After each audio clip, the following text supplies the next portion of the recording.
Hello and welcome to Financial Technology Frontiers Live. In our quest for bringing together some wonderful conversations in front of you, this time around we are going to host a very interesting conversation around security sentinels. The cybersecurity sector is typically in a great demand as always. And if you see, the CERT in India alone has witnessed about 1.39 million cases in 2024 alone. To top it all, 33% has been the rise in the amount of cybersecurity cases in the insurance sector. What does all this mean? There has been constantly shifting goalposts. With AI coming into picture, with quantum computing now making its inroads into the banking and financial sector, and along with that, the business and the technology strategy has been constantly evolving. In today's conversation, we are going to introduce to you a combination of a CIO and a CISO from a very promising company called as x-Biz Techventures.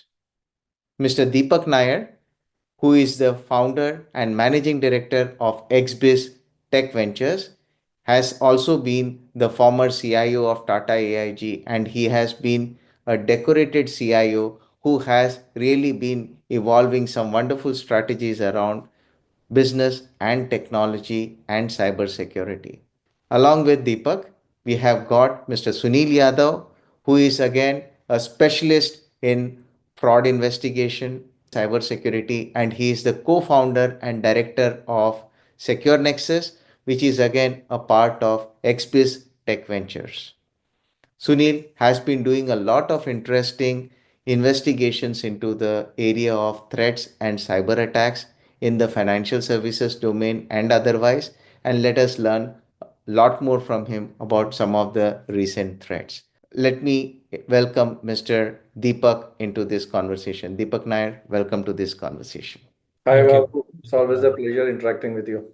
Today, gentlemen, we will start off with a very basic landscape mapping of how the security and threat landscape is mapping in the immediate future and in the medium and longer term in the wake of all the technology revolutions that are taking place. What is your thought, Deepak? So one thing I can say, Babu, is that we are in a race, right? Almost every organization that you interact with, that we interact with, we are in a race to digitalize, and we are in a race to automate, and we are in a race to bring in autonomous capabilities with all the AI that is coming in, right? So whether it is AI, quantum computing, generative AI, uh, businesses are looking at moving to the digital more and more. And we are on a daily basis creating assets. Now, someone needs to protect these assets because there is somebody out there who is trying to breach in and compromise those assets. So just like the government, and we see the central government or the federal government, the budget that it allocates, there is a budget for development, but there is a significant budget even for the defense, right? You can create a great bridge or an infrastructure, but you need to also protect it. The same thing applies to the corporate sector. We are creating assets on a daily basis. So how are we going to protect them is a big question mark, right? Looking at the same level of technology which is getting used to build, the same tools are available to break as well. It only depends on whose hands the technology is lying with, right? The protector or the perpetrator. And that makes our task a little bit more difficult. Okay. And there lies an opportunity also. With every difficulty, lies an opportunity as well. And that is what we can discuss today, right? We have got Sunil, who can bring in that aspect of AI and cybersecurity, new technologies in cybersecurity. While as CIOs, we keep creating, assets and problems for them to protect, right?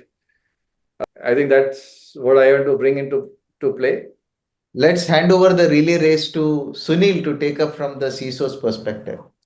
Yeah. So, well, Deepak, you rightly mentioned, like, as a CIO, your job is to, build unique applications, bring in more tech, to always get a go-to market advantage, right? You want to always want to stay ahead in terms of technology, right? So that's a dream of every CIO. And on the other hand, I always keep on saying this: complexity is the enemy of a secure software, right? And that applies to the organization also, right? So while in a rush to implement so many techs like AI, analytical platforms, right, and maybe a cloud migrations, while all of these makes the IT more effective, efficient, but even a subtle mistake can take you out of the business. And there are so many stories around it. The way the AI is evolving, organizations are utilizing AI, but at the same time, hackers are even, equipped with these AI tools, and they have automated in such a way that even if you make a subtle mistake, they'll grab that opportunity and will put you into the news. Right? And so many breaches have happened just because there's a complexity in the app. There's an API being created, and those are like shadow APIs. No one knows about them. They're lying there, and attacker takes an advantage because they have their own sweet time, right? So if they are behind one organization, they can spend like a month, 6 months just to find one loophole, that can help them extract data and then put them into the dark web, and the story after that, right? We are Cut them. talking about the kind of differences that Okay. has happened in the recent attacks compared to the attacks that have happened in the earlier times. In terms of attack, so earlier was very, I mean, as people were not security conscious, products were like coming up with the default, set of security. But over the period of time, they have become more security conscious. Framework, security tools, they all ship with default security in place, which is slightly improved, better version like default by deny by default. But today, if you see, the trend has changed. There's attack happening, like a simple attack, I would say, the data getting exposed on the dark web, attacker utilizing the credentials from dark web, and logging into organizations, applications, and stealing data from there, right? And in my last 3 or 4 investigations I did, the trend was similar. At one of the places, the vendor's credential was leaked out. From the vendor, the attacker actually got into the organization and actually got access to the AWS environment, and they stole a lot of data from the AWS storage, right? So that was one of the trends. Second was related to the API. So there was an API that was exposed without authentication, and there was no monitoring in place. And attacker found out the endpoint, and he exfiltrated the whole set of data from there, right? And both the organization were in the news, and it was a massive data breach.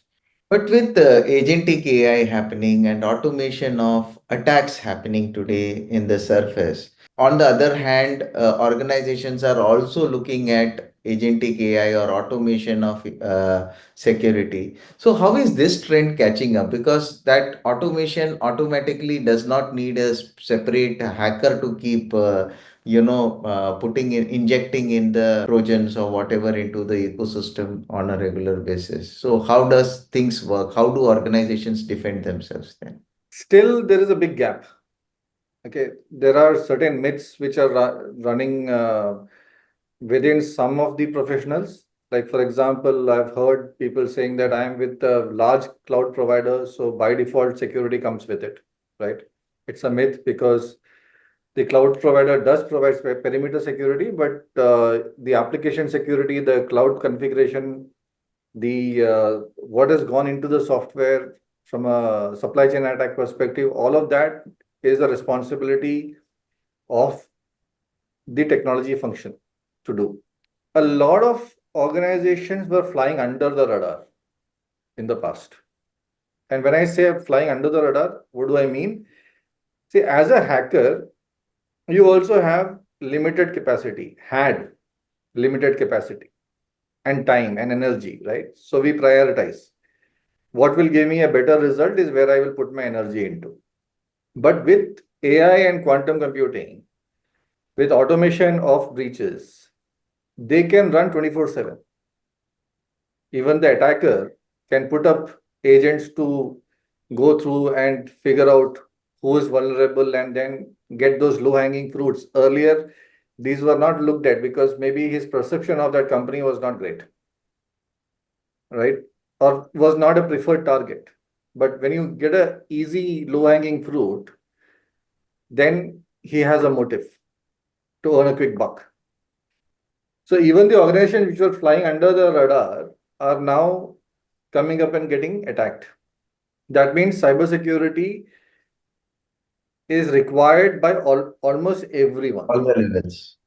Because the attack frequency and the ability has increased multifold, right? Which means the protectors also need to step up and companies need to also spend on protection of those, of those assets that they have created. Still, budgets and resources are a constraint. Because not everybody can afford, the top level security. Let's understand. Like, you have a top bank which can afford millions of dollars worth of security measures. At the same time, a very small bank or a payment bank or a startup who's just come in, they won't. I mean, their revenue will be lesser than the security spend of a top bank, but the threat is the same. Correct. They also have customer data. They also have the money that they are dealing with, which they can lose, right? So how much to invest and in what to invest is a big question mark. And that is where the challenge of cybersecurity professionals, goes high, and new innovative ways of protecting and parking needs to be brought in from a business standpoint, right? Super. Say protect and park. What do I mean by that? Protect is actually putting the tools and the personnel to protect your assets. And park is to get cyber insurance, the right cyber insurance at the right price, covering the right coverages or the risks, and not get lost in the fine print when the real moment of truth comes. Interesting. So what you protect it. What you don't know, or what you don't know, you do cyber insurance for that. Right. And in that brings a very interesting nuance of what you don't know is to try and find out what you don't know. Correct. Right. What do I mean by that is there are tools, like for example, Sunil's team, Secure Nexus, provides the ASM tool, which does auto discovery, right? To remove or reduce your blind spot. I mean, we have cases where top financial institutions have got surprised by the results. One company thought that they had X amount of domains and subdomains. When we ran the report, we found out 10x. The X to 10x was the number of domains and subdomains which were there. And right now they are running a project to reduce this, to find out what those were and reduce it. And how did this come up is the big question mark. Right? And what we found out was companies which have been there for long have gone through multiple system migrations. When you undergo multiple system migration, there's always that period of parallel run. And then a period of old system being kept alive for some time, and then it gets forgotten. But the doors and windows will keep, remain open in a way. Okay. Right? So that kind of a tech debt is one big culprit that we saw. Another culprit that we saw was the shadow IT. See, today is a world of SaaS. Anybody can go and subscribe to any service and start using it. So user-driven IT or shadow IT has become a real threat because IT department is under the entire governance and IT controls, audits, all the controls are applicable to applications which are developed by technology. What about the technology that is subscribed to, used, or brought into the ecosystem by business directly without IT's knowledge, which is a rampant thing happening today that we see. So that also adds to this overall, landscape, the threat landscape and the blind spot. The other aspect is the third party risk, which is huge. Right? Sunil mentioned that recently a lot of breaches that have happened. When we were doing the investigation, we found out that while the companies had the controls and the measures to check and prevent attacks, the vendors were not at the same level, right? And you're working with n number of vendors. The revenue of those vendors are not similar to your revenue as a bank or a top insurance company. So definitely their ability to spend on cybersecurity is also limited. And you are opening your system to them. They're like your extended arm. And today's world, we are all working with ecosystem partners. Interesting. Now, coming to Sunil, from whatever perspectives that Deepak has shared, from the technology side, what are the white spaces that are left by organizations where they are not covered? Okay. Or what are those vulnerabilities which are still most of the times ignored by the organization, or which are those spaces where even today the kind of solutions have not been adequately put by organizations in place? So one of the thing that I keep on mentioning, right now, now since many companies spend heavy money on acquiring tools, right, putting them in place, uh, but the effectiveness of this tool will only come when these tools talk to each other, right? Now today, I've seen most of the companies have different tools, like for attack surface, one for cloud security posture management, one for vendor, one for chain security, and so on, like vulnerability management. But these tools work in silos. If an organization has a very unique subdomain, like uuid.orgname.com, for example, and if that domain is not being referenced anywhere, it's super hard for anyone to spot that domain, right? To identify that domain, right? Because doing a DNS guessing, brute forcing will take a lot of time. Okay. And most of these tools rely on having references either through crawling, through some references through third-party website. Now, that's the gap that I see, right? But if you have a platform like the one that we develop, we have cloud security posture management, we have attack surface management, we have supply chain security, vendor, all of them at one place, right? And these modules talk to each other. So let's say if there's a CSPM, it will scan the whole cloud and try to identify the unique subdomains that are there, right? Or unique assets rather.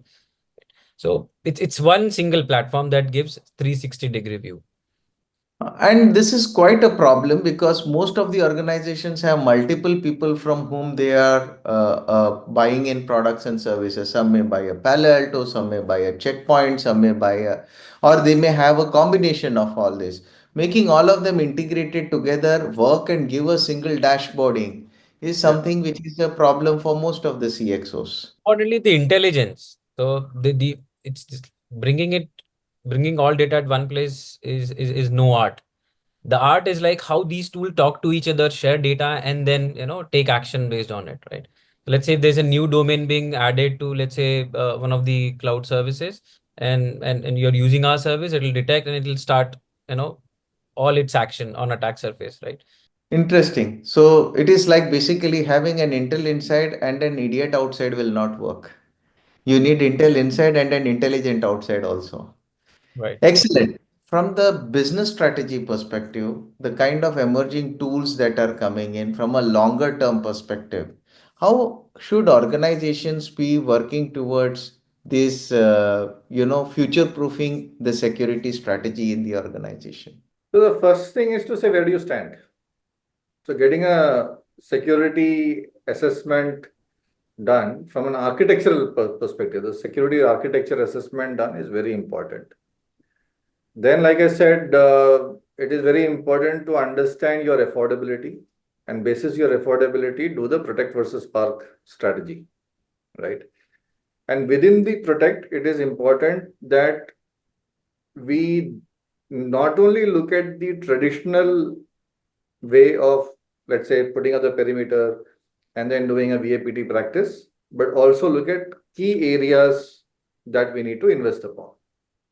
The first area I would basically say is to have a monitoring mechanism for your attack surface. It's a very important thing. You need, what you can monitor is what you can protect, right? So attack surface management is very important.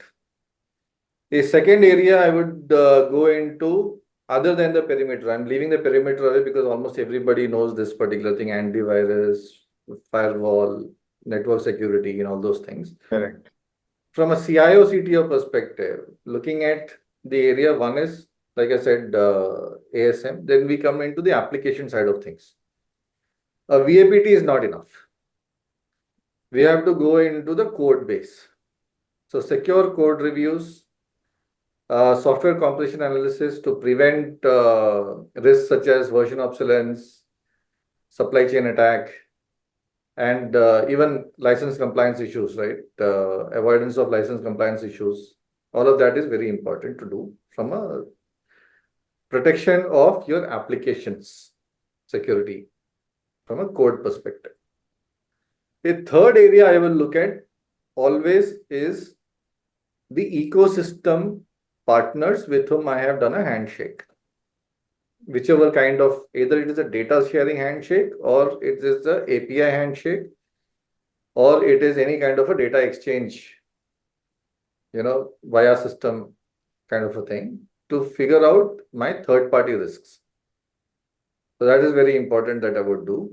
If I am on a cloud environment or a multi-cloud environment, it is very important to also invest in a CSPM kind of a tool wherein you are constantly monitoring the cloud, because we are doing multiple changes. Like everybody is moving towards microservices and CI/CD pipelines. What that means is the speed of change is high. So with that, you must keep pace with monitoring from a security standpoint. So I would invest in that as well. Of course, beyond this, I would look at certain tools, techniques, or even partnerships with players who are in the practice of cybersecurity and who are research oriented, not just the commodity cybersecurity providers who basically will deploy people and then say that, okay, these 4 people will do the checking. No, that's the basic, right? But I would invest in a partner who will basically keep giving me the threat intel, tell me what are the new things coming in, and help me go from reactive to proactive. And Sunil, any perspective you want to add from the futuristic tools that would be coming in, or tools that would be handy in future proofing the organizations in security? So as of now, there's a lot of buzz about these tools, but having a proper attack surface management, a solid attack surface management tool, not just like the tool that gives you a basic posture. A tool which has intelligence, which can actually show you the real risks that you have, right? Same as Deepak rightly mentioned, like monitoring your vendors. It's a trend, right? So you often ignore vendors, just go on questionnaire based assessment, and you think that my vendor is doing good, but that should not be the case. Monitoring vendor is also important, right? Then supply chain security. It's making noise on the internet, but trust me, in coming few years, it's gonna make a noise, right? There are so many open source components being used, and today the softwares that are being developed, they heavily rely on using some third-party open source components, right? And those components also have deep dependency on few more components, right? It's like a chain. So any vulnerability in them, it can affect you as well, right? And coming back to the services side, I mean, a lot of clients reach out to us saying that, hey, we need 2 people to do VAPT, right? I still feel like, people are still not understanding VAPT is okay, but there's much more thing you have to do, right? You keep on running scan, there would be people who will be doing testing, but that's not enough.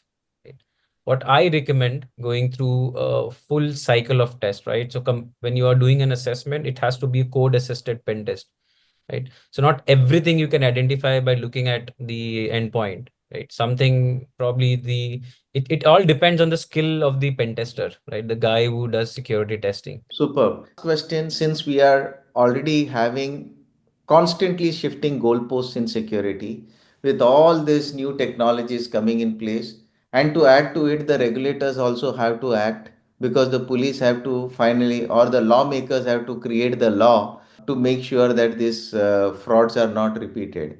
So, constantly changing goalposts. From a business and technology strategy, what is your advice from business side, Deepak, and from tech side, Sunil, to ensure that you are constantly matching with whatever is required in the market and to stay ahead of the race? So rightly mentioned, Babu, cybersecurity is like, walking up or down escalator. If you Yeah, stop walking, you'll be thrown out.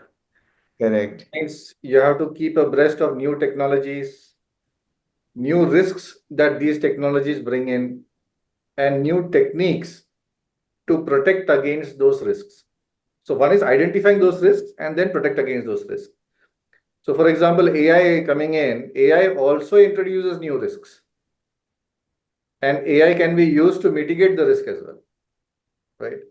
So organizations, while you don't have infinite pocket, again, protect versus spark, you have to keep revisiting it at a frequency which is at least annual, right?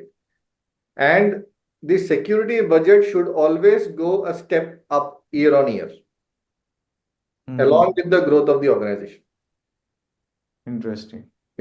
If not following the same, a better graph path, but at least the same graph path, with again protect versus spark and revisiting the security threats. So threat-based and risk-based investment strategy needs to be revisited year on year to figure out what new technology has come in and what new risks have come in to mitigate those risks. Any tools or any suggestions, Sunil? When you use AI, it has to be used safely, right? It has many pros and cons, especially if it is, controlled by an attacker, right? As an example, very recently we were assessing one of the companies. We were doing full attack surface and breach simulation activity there, and we found an chatbot. Eventually, we realized that we can utilize that AI to give data of some other user, right? Because it was not sandbox, it had like full access. We utilize that AI chatbot to query other systems data, right? In fact, the chatbot itself gave data of the from one server. Like, we asked the chat to execute certain command, it actually executed on its own server.